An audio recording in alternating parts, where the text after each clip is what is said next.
Let's talk about normal probability. So first, we're just going to run through a few of the characteristics. So first, the distribution is bell-shaped and symmetrical around the mean.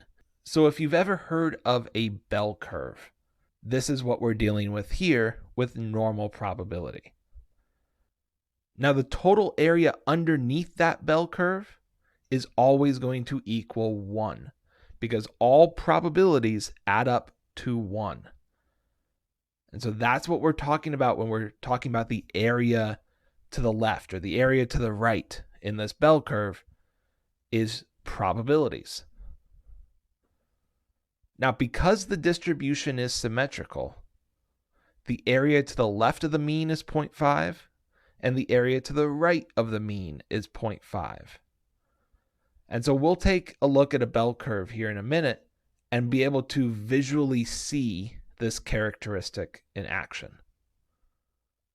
Our last one here is that random variables around the mean have a higher likelihood to occur.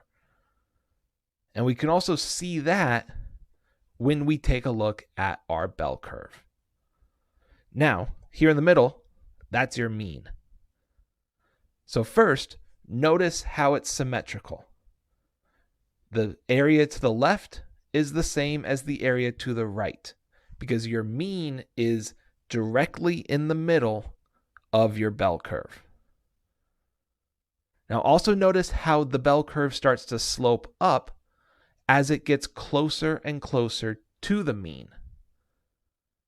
And that's what that last characteristic was talking about, where values around the mean have a higher likelihood to occur. Now, the shape of this bell curve is going to be described and determined by a couple different pieces, by both the mean and the standard deviation. So a smaller standard deviation means that there isn't as much spread in your data. So this bell curve is going to be taller and narrower and almost hugging your mean in the middle.